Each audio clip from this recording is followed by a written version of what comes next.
ಅಂತ ಕೇಳಿದ್ರೆ ಫಸ್ಟು ಜಲೋದ್ಭವ, ಮತ್ತೆ ಆ ಶೀರ್ಷೋದಯ, ಭೂಪತನ ಅಂತ 3 ರೀತಿ ಆಗತ್ತೆ. ಆದಾಗ ಅಲ್ಲಿ ಲಾಸ್ಟಿಗೆ ಕರಳು ಬಳ್ಳಿಯನ್ನು ಕಟ್ ಮಾಡಿ ಮಗು ಹ್ಮ್. ಅಳತ್ತೆ. ಮಗು ಅಳುವ ಹ್ಮ್. ಸಮಯ ತಗೋಬೇಕು. Okay, okay. ಹ್ಮ್.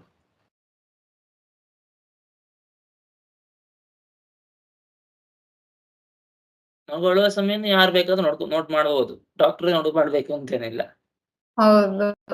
ಬಟ್ ಈಗ ಸಾಮಾನ್ಯ ಆ ಇದನ್ನ ಟೈಮ್‌ನ ಕನ್ಸಿಡರ್ ಮಾಡ್ತಾರೆ. ಯಾಕಂದ್ರೆ ಹಾಸ್ಪಿಟಲಲ್ಲಿ ಏನಾದ್ರು ಅವ್ರು ಹುಟ್ಟಿದ ಟೈಮ್ ಇದು ಅಂತ ಕೊಟ್ರೆ ಮೇ ಬಿ ಅದೇ ಮೆನ್ಷನ್ ಮಾಡ್ಕೋಬಹುದು. ಅಥವಾ ಮನೇಲಿ ಡೆಲಿವರಿ ಆಗಿತ್ತು ಅಂದ್ರೆ ಅದನ್ನ ಮೇ ಬಿ ಅವ್ರಿಗೆ ಈಸಿ ಆಗ್ತಿತ್ತೇನೋ ನೋಡಿ ಇದ್ ಮಾಡೋದು ಅಂತ. ಹ್ಮ್. ಇವತ್ತು ಫಾರಿನ್ ಅಲ್ಲಿ ಮನೇಲಿ ಡೆಲಿವರಿ ಮಾಡಿಸ್ತಾ ಇದ್ದಾರೆ. ಆಯ್ತಾ? ಹೌದು. ಸತ್ಯ ಇದು, ಸುಳ್ಳಲ್ಲ. ಹೌದು, ಹೌದು, ನಿಜ. ಫಾರಿನ್ ಇವತ್ತು ಬೇರೆ ವಿದೇಶಗಳಲ್ಲಿ ಬೇರೆ ಸ್ವಲ್ಪ ಅಮೆರಿಕ ದೇಶಗಳಲ್ಲಿ ಏನ್ ಮಾಡ್ತಾ ಇದ್ದಾರೆ ಅಂತ ಕೇಳಿದ್ರೆ, ಮನೆಯಲ್ಲೇ ಹಾಸ್ಪಿಟಲ್ ಸೆಟಪ್ ಮಾಡಿಸಿ ಡೆಲಿವರಿ ಮಾಡಿಸ್ತಾ ಇದ್ದಾರೆ.